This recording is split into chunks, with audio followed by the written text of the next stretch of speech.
नमः शिवाय। हर हर महादेव। आप सभी को वैदिक सनातन कथा में हार्दिक स्वागत है। अगर आपको मेरी यह कथा अच्छी लगे तो लाइक करिए, शेयर करिए और अत्यधिक जानकारी के लिए चैनल को सब्सक्राइब करना ना भूलें। आज हम श्रवण करते हैं श्रावण मास का 7वां अध्याय मंगलवार व्रत कथा, जो मंगला गौरी के नाम से प्रसिद्ध है। भगवान शिव की कृपा से यह कथा हमारे जीवन में सुख, शांति, पुण्य और कल्याण प्रदान करे।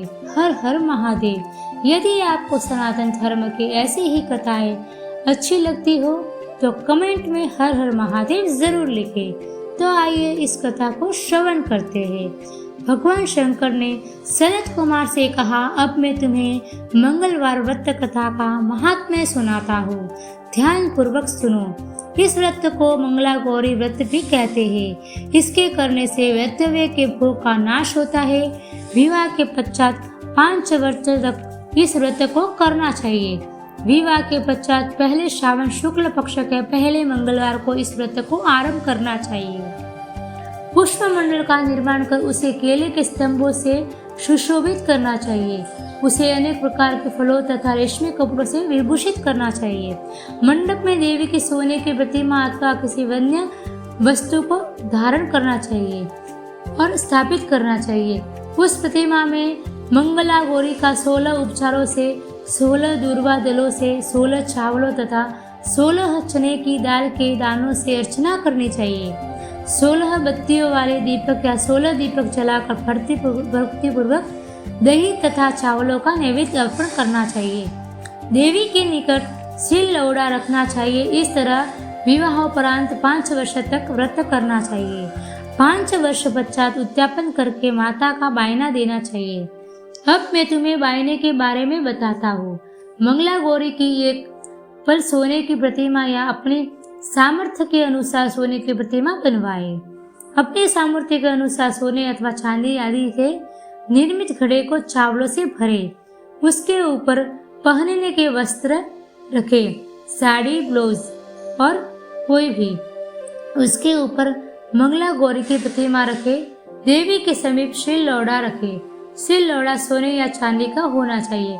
इसके प्रकार माता के लिए बायना देना चाहिए। इसके बाद 16 सुहागन ब्राह्मणियों को भोजन कराना चाहिए। इस प्रकार व्रत करने मात्र से 7 जन्म तक सौभाग्य अटल रहता है। सनत कुमार ने पूछा, इस व्रत को पहले किसने किया और उसका क्या फल मिलता है? भगवान शंकर बोले, पूर्व काल में कुरु देश में श्रुतकीर्ति नामक एक राजा था।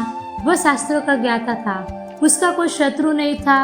वह 66 कलाओं में ज्ञाता, धनुर्विद्या में निपुण।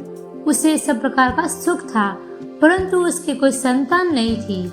इसी कारण वह दुखी रहता था। उसने संतान के लिए देवी का आराधना की। एक दिन देवी ने उसकी आराधना से प्रसन्न होकर उसे साक्षात दर्शन दिए और उससे वर मांगने के लिए कहा। श्रुतकीर्ति ने देवी से एक पुत्र की मांग की। राजा के वचन सुनकर देवी मुस्कुराई और बोली, राजन, तुमने एक दुर्लभ वस्तु की याचना की है, फिर भी मैं तुम्हें पुत्र अवश्य दूंगी। तुम्हें एक गुणवान पुत्र प्राप्त होगा, परंतु उसकी आयु 16 वर्ष की ही है। हाँ, यदि एक सुंदर तथा विद्या विहीन पुत्र चाहिए तो वह बहुत समय तक जीवित रहेगा। अब बताओ तुम्हें कैसा पुत्र चाहिए? राजा ने अपनी रानी के विचार विमर्श कर गुणी पुत्र की मांग की। देवी ने कहा, राजन, मेरे मंदिर के मुख्य द्वार पर आम का पेड़ है, उसका एक आम तोड़कर ले आओ और उसे रानी को खिला दो। तुम्हारी इच्छा पूर्ण हो जाएगी। राजा ने देवी की आज्ञा अनुसार रानी को आम्रफल ले जाकर खिला दिया। 10वें महीने में रानी को एक सुंदर पुत्र पैदा हुआ। हर्ष शोक से संपन्न राजा ने राजकुमार का जात कर्म आदि संस्कार कर दिया। राजा ने राजकुमार का नाम चिरायु रखा। राजकुमार चांद की तरह बढ़ने लगा। अब वह 15 साल का गुणी संपन्न और सुंदर बालक हो गया। राजकुमार का 16वां साल शुरू हुआ तो राजा रानी को चिंता होने लगी। राजा ने सोचा कि यह पुत्र बड़े ही कष्टों से प्राप्त हुआ है।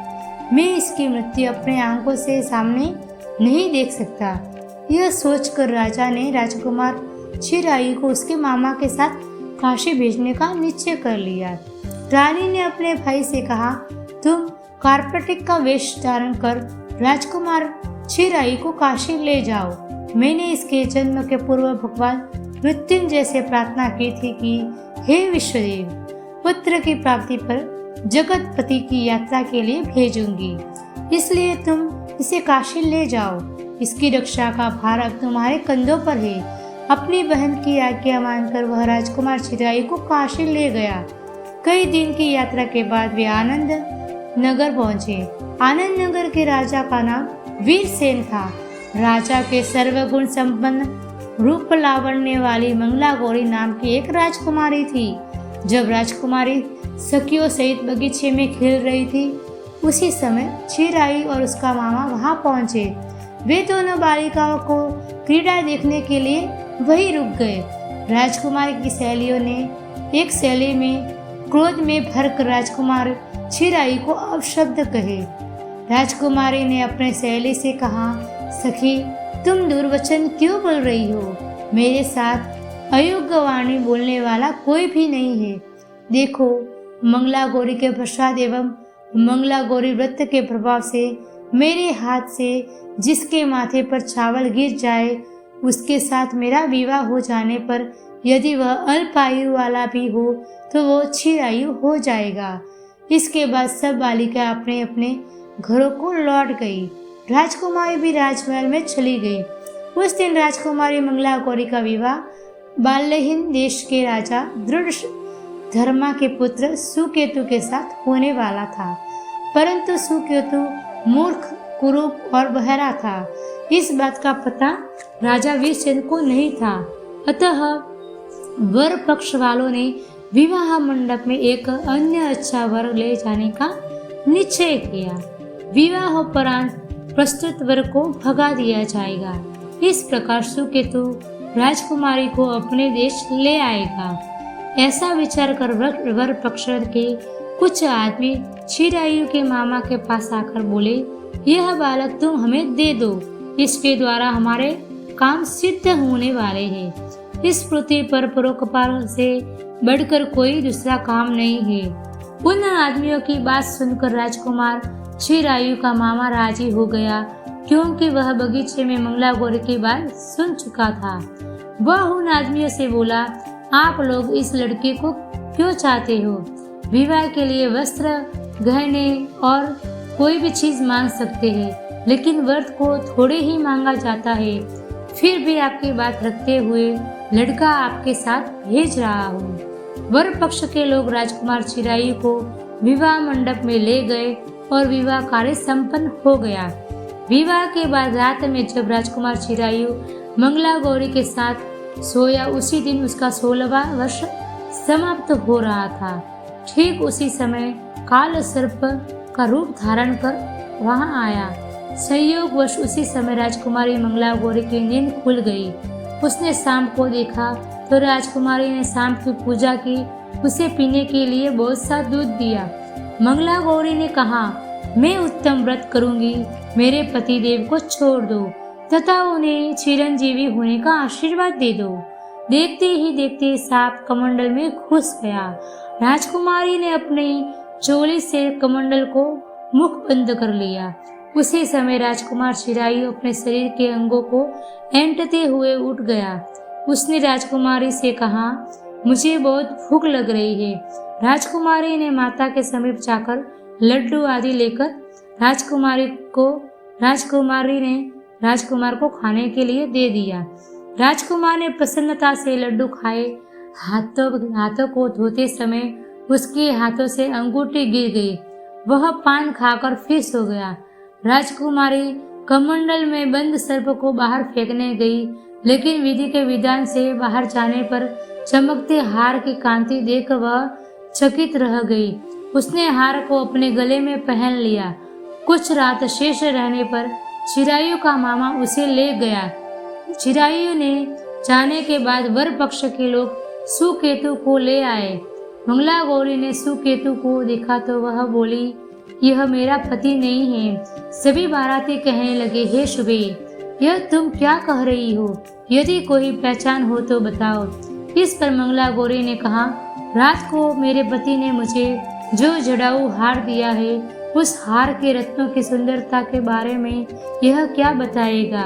रात्रि के समय जो बातचीत हम दोनों के बीच हुई थी तथा जो भोजन करा था, उसके बारे में यह क्या बताएगा? सुकेतु मंगला गौरी के एक भी प्रश्न का उत्तर न दे सका। इस पर कन्या पक्ष वालों ने बारात को बिना दुल्हन के ही वापस भेज दिया। मंगला गौरी के पिता महाराजा वीरसेन ने एक महान यज्ञ कराया। उसे यह भी पता चल गया कि वर पक्ष वालों ने अपने कुरुप राजकुमार के साथ स्थान पर किसी अन्य सुंदर युवक को विवाह के मंडप में ले आए थे और उस अनजान युवक के साथ मंगला गौरी का विवाह हुआ था। अब मंगला गौरी राजमहल में बरामदे में एक चीख की ओर में बैठ गई और आते जाते प्रत्येक व्यक्ति को देखते लगी। इधर चिरायु भी वहां से हालचाल जानने की इच्छा से अपने मामा के साथ उधर आया। जैसे चिरायु महल से आगे से गुजर रहा था तो मंगला गौरी ने उसे पहचान लिया। वह अपने पिता से बोली, यह आदमी तो अभी अभी गया है, वह मेरा पति है। राजा ने दोनों मामा भंजों को बुलाया। मंगला गौरी की बताई हुई बातों को निशानियां चिरायु में मौजूद थी। राजा ने विवाह परांत के वस्त्राभूषण आदि अश्व गज रथ तथा बहुत सी चीजें देकर मंगला गौरी को विदा किया। मामा अपने भांजे चिरायु को तथा मंगला गौरी को लेकर अपनी बहन के यहाँ चल दिया। जब चिरायु के माता पिता ने उसके आने का समाचार सुना तो वह विश्वास ही नहीं हुआ, क्योंकि भाग्य विपरीत कैसे हो सकता है। इसी बीच चिरायु अपने माता पिता के पास पहुंच गया और उनके शरण स्पर्श किए। पुत्र वधू को सास ने अपने पास बैठाकर सब बातें पूछी। मंगला गौरी ने उसको व्रत महात्म्य तथा पिछला समस्त घटनाक्रम बताया। मंगला गौरी के कारण ही तभी से यह व्रत मंगला गौरी के नाम से प्रसिद्ध हुआ। इसे जो कोई भी सुनेगा अथवा इसका कीर्तन करेगा, उसके सभी मनोरथ सिद्ध हो जाएंगे। श्री शुचि बोले, ऋषिगण, भगवान शंकर ने सनत कुमार से इस व्रत को कहा और वह इस कार्य की सिद्धि वाले व्रत को सुनकर गदगद हो उठे। उनको इसके सुनने से परम आनंद की प्राप्ति हुई। ओम नमः शिवाय।